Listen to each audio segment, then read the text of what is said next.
Hello friends, welcome to Srinika Tamil kitchen. இன்றைக்கி நம்ம சேனலில் ரொம்பவே டிஃப்ரெண்ட்டான ஒரு பட்டாணி மசாலா தோசை தான் எப்படி செய்கிறதுன்னு பார்க்க போகிறோம். பட்டாணி ஸ்டஃபிங் வச்சு ரொம்பவே டேஸ்ட்டாக எல்லாருக்குமே ரொம்ப பிடிச்ச மாதிரி ஈஸியாக எப்படி செய்கிறது இன்றைக்கி நம்ம வீடியோவில் பார்க்கலாம். பட்டாணி மசாலா தோசை பண்ணுறதுக்கு நான் இன்றைக்கி 1 கப் அளவுக்கு பச்சை பட்டாணியை 8 மணி நேரம் முன்னாடி நல்லா இந்த மாதிரி ஊற வச்சு எடுத்து வச்சுருக்கிறேன். பட்டாணியை நல்லா இந்த மாதிரி ஊற வச்சு செய்கிறப்ப தான் பட்டாணி ரொம்ப சாஃப்டாக வெந்து வரும். இப்போ இந்த ஊற வச்ச பட்டாணி மூழ்கிற அளவுக்கு இதில் தண்ணி சேர்த்துக்கலாம். தண்ணி சேர்த்துட்டு தேவையான அளவு இதில் கொஞ்சமாக உப்பு சேர்த்துட்டு மூடி போட்டு விசில் போட்டு ஒரு 3 விசில் வரைக்கும் விட்டு இறக்கிக்கலாம். பட்டாணி ரொம்ப குலைவாக வேகக்கூடாது, லைட்டாக நம்ம கடித்து சாப்பிட்ற அளவுக்கு வெந்திருந்தாலே போதும். 3 விசிலில் கரெக்டாக இருக்கும்.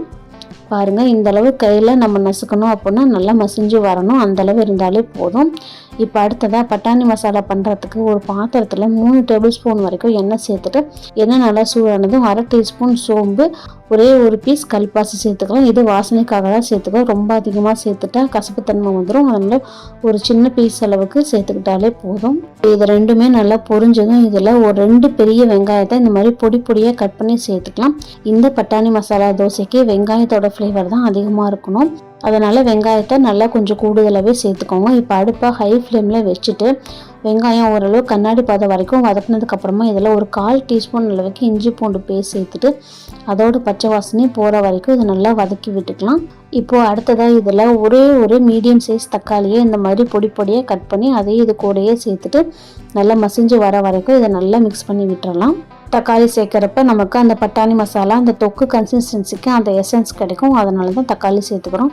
தக்காளி அதிகமாக சேர்த்துட்டா தக்காளியோட ஃப்ளேவர் தான் அதிகமாக இருக்கும். அதனால் ஒரே ஒரு தக்காளிக்கு மேலே வேண்டாம். இப்போ பாருங்கள், தக்காளி நல்லா மசிஞ்சு வந்துருச்சு. இப்போ இதில் மசாலா பொடியெல்லாம் சேர்த்துக்கலாம். 1/4 டீஸ்பூன் அளவுக்கு கரம் மசாலா, 1/2 டீஸ்பூன் அளவுக்கு உப்பு, 1/2 டீஸ்பூன் அளவுக்கு சிக்கன் மசாலா இல்லாட்டி கறி மசாலா சேர்த்துக்கலாம். 1/2 டீஸ்பூன் அளவுக்கு தனி மிளகாத்தூள், 1/4 டீஸ்பூன் அளவுக்கு முழு மல்லித்தூள் சேர்த்துட்டு 1/2 டீஸ்பூன் அளவுக்கு மிளகாத்தூள் சேர்த்துக்கலாம். இப்போ இந்த மசாலா எல்லாத்தையுமே நல்லா மிக்ஸ் பண்ணி விட்டுறலாம். சிக்கன் மசாலா கண்டிப்பாக சேர்க்கணும். சேர்க்குறப்ப தான் அந்த பட்டாணி மசாலாவுக்கு அந்த ஃப்ளேவர் கிடைக்கும். அதே மாதிரி கரம் மசாலா எப்படி செய்கிறத நான் ஆல்ரெடி நம்ம சேனலில் வீடியோ போட்டிருக்கோம். அதோட லிங்க்கும் டிஸ்கிரிப்ஷனில் தரேன், மறக்காமல் செக் பண்ணி பார்த்துக்கோங்க. இப்போ பாருங்கள், மசாலா எல்லாமே நல்லா தொக்கு கன்சிஸ்டன்சிக்கு வந்துருச்சு. இப்போ இந்த பக்குவத்துக்கு வந்ததும் இதில் நம்ம வேக வச்சு எடுத்து வச்சுருக்கிற பச்சை பட்டாணியை தண்ணியெல்லாம் வடிச்சிட்டு சேர்த்துட்டு கூடவே ஒரு கை நிறைய புதினா கொத்தமல்லியை நல்லா இந்த மாதிரி பொடி பொடியாக கட் பண்ணி சேர்த்துட்டு இது எல்லாத்தையும் நல்லா மிக்ஸ் பண்ணி விட்டுறலாம். புதினா கொத்தமல்லி தான் இந்த பட்டாணி மசாலாவுக்கு அந்த வாசனையே கொடுக்கும். அதனால் கண்டிப்பாக சேர்த்துக்கோங்க. அவ்வளோதான், இது எல்லாத்தையும் நல்லா மிக்ஸ் பண்ணி விட்டுறலாம். அவ்வளோதான், நம்மளோட பட்டாணி மசாலா ரெடி. இந்த பட்டாணி மசாலாவை நம்ம சும்மாவே சாப்பிட்லாம், அவ்வளோ டேஸ்ட்டாக இருக்கும். ரச சாதம், தயிர் சாதம் கூடலாம் அவ்வளோ சூப்பராக இருக்கும் இந்த பட்டாணி மசாலா. அடுத்ததாக பட்டாணி மசாலா தோசை பண்ணுறதுக்கு நல்லா சூடாக இருக்கிற தோசைக்கல்லில் மீடியம் சைஸில் தோசை ஊற்றிக்கலாம். நம்ம வீட்டில் நார்மலாக தோசைக்கு எந்த மாவு யூஸ் பண்ணுவோமோ அதே மாவே யூஸ் பண்ணாலே தோசை சூப்பராக வரும்.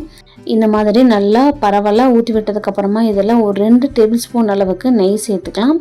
பட்டாணி மசாலா தோசைக்கு நெய் சேர்த்து பண்ணுறப்ப நல்லா அந்த ஃப்ளேவர் தூக்கி கொடுக்கும். வாசனையும் ரொம்ப கமகமன்னு சூப்பராக இருக்கும். இப்போ அடுப்பை லோ ஃப்ளேமில் குறைச்சி வச்சுட்டு நம்ம ரெடி பண்ணி வச்சுருக்கிற பட்டாணி மசாலாவை ஒரு கரண்டி அளவுக்கு இதில் சேர்த்துக்கலாம். தோசையை இந்த மாதிரி 1 சைடு நல்லா வேக வச்சு எடுத்துக்கலாம். தோசையை மெலிசாக ஊற்றிக்கோங்க, அப்போ தான் இந்த மாதிரி 1 சைடே ரொம்ப சீக்கிரமாக வெந்து வரும். இந்த மாதிரி ட்ரையாங்கிள் ஷேப்பில் மடித்து கொடுக்குறப்ப குழந்தைங்க ரொம்ப விரும்பி சாப்பிடுவாங்க. இந்த டிஃப்ரெண்ட்டான பட்டாணி மசாலா தோசையை உங்கள் வீட்லேயும் கண்டிப்பாக ட்ரை பண்ணி பாருங்கள். நம்ம சேனல்லேயும் ஆல்ரெடி மசாலா தோசை எப்படி செய்கிறதுன்னு வீடியோ போட்டிருக்கோம். அதோட லிங்க்கும் டிஸ்கிரிப்ஷனில் தரேன், செக் பண்ணி பாருங்கள். நம்ம சேனல் உங்களுக்கு பிடிச்சிருந்தா லைக் பண்ணுங்கள், ஷேர் பண்ணுங்கள், மறக்காமல் சப்ஸ்கிரைப் பண்ணி ஹைப் பண்ணுங்கள். தேங்க்யூ.